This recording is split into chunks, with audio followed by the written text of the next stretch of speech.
Favorite colleagues in Washington. She is an outstanding Congresswoman, Congresswoman Diane Watson. Give it up for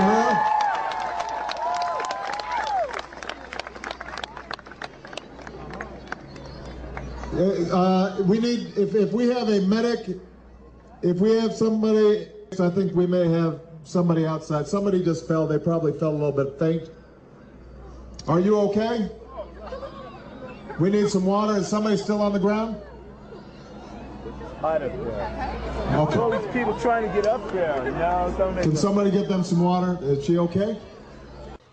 We're out of combat by next year. Do we have somebody who fainted? Hold on, we got somebody who's sick. Can we get somebody? We got medical attention coming. All right, make some space for her and let her lie down.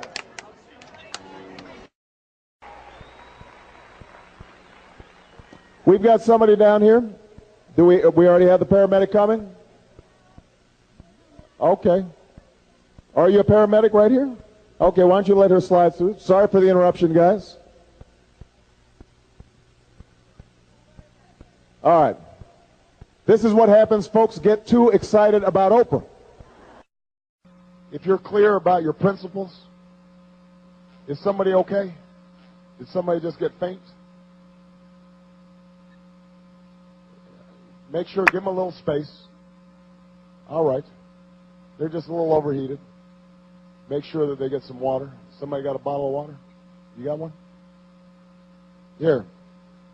Right here. You got some water? Hey, guys. Right here.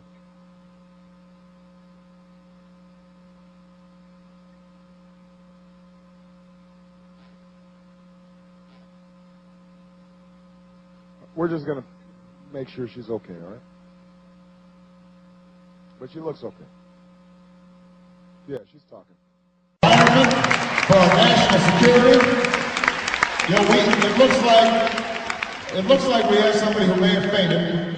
Give them a little bit of room, and if we have anybody from EMT here, it'd be great. Yeah, somebody's gonna be able. Just give them some space. They're probably just a little overheated. All right. Can people make some space?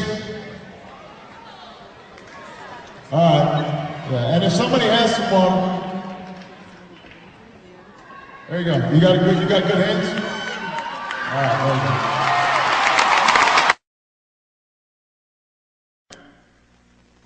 Hold on a second, young lady. You okay? Why don't you sit down, though? So somebody guide her out and let her sit down, because she's just feeling a little faint.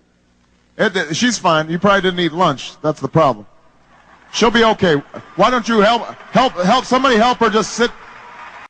Obama is a radical communist, and I think it's becoming clear. That's what I told people in Illinois, and now everybody realizes it's true. He's going to destroy this country, and we're either going to stop him or the United States of America is going to cease to exist. We're in the midst of the greatest crisis this nation has ever seen. And if we don't stop laughing about it and deal with it, we're going to find ourselves in the midst of chaos, confusion, and civil war. It's time we started acting like grown-ups. One world government.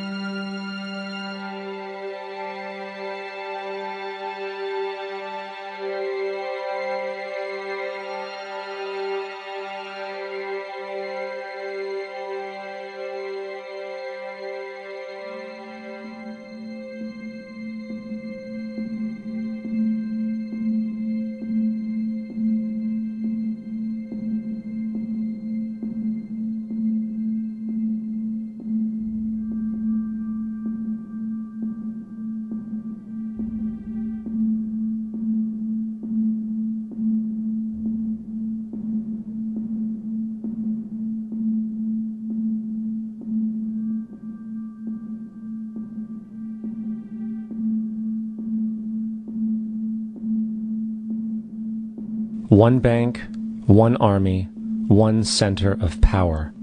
And if we have learned anything from history, it is that power corrupts, and absolute power corrupts absolutely.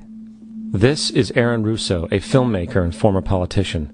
To his left is Nicholas Rockefeller of the infamous Rockefeller banking and business dynasty. After maintaining a close friendship with Nicholas Rockefeller, Aaron eventually ended the relationship, appalled by what he had learned about the Rockefellers and their ambitions.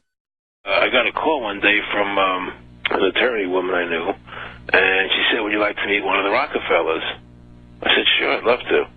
And we became friends, and he began to divulge a lot of things to me. So he said to me one night, he said that there's going to be an event there, and out of that event, you're going to see we're going to go into Afghanistan, so we can run pipelines from the Caspian Sea. We're going to go into Iraq to take the oil and establish a base in the Middle East, and we're going to go into Venezuela and try and get rid of Chavez. And the first two they've accomplished. Chavez they didn't accomplish. And he said you're going to see guys going into caves looking for looking for people that they're never going to find. You know, he was laughing about the fact that you have this war on terror. There's no real enemy. He's talking about how by having this war on terror, you can never win it because so it's an eternal war. And so you can always keep taking people's liberties away. And I said, how are you going to convince people that this war is real? He said, but the media can convince everybody it's real. I mean, you know, it's just that you keep talking about things, you keep saying it over and over and over again, and eventually people believe it. You know, you created the Federal Reserve in 1913 through lies. You create 9/11, which is another lie. Through 9/11, then you're fighting a war on terror, and now all of a sudden you go into Iraq, which was another lie, and now they're going to do Iran. You know, and it's all one thing leading to another, leading to another, leading to another.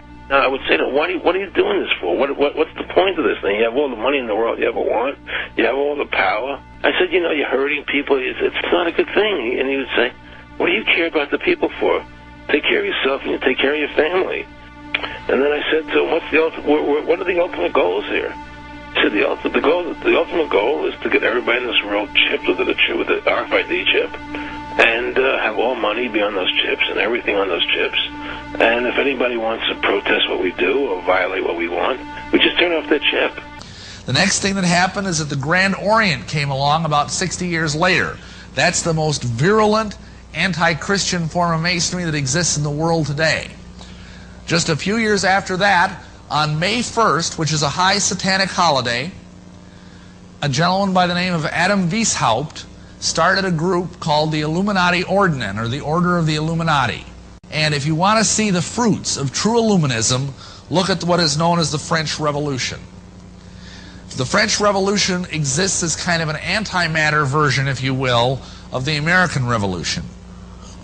And sadly enough, it culminated in an event where they desecrated Notre Dame Cathedral.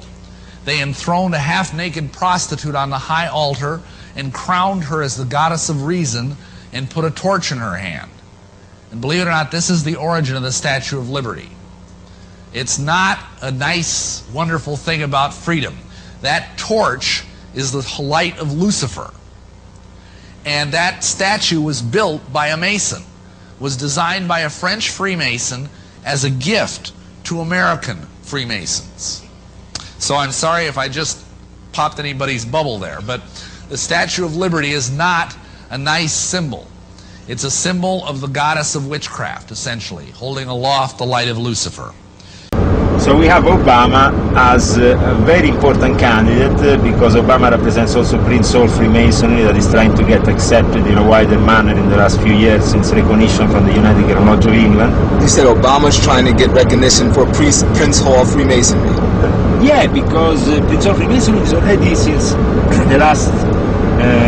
Is he initiated in Prince Hall Freemasonry? Yes. He's now apparently been receiving the 33rd degree honorary title in Washington at the end of last year. For Prince Hall Freemasonry, Obama is a 33rd degree Prince Hall Freemason. Yeah. Wow.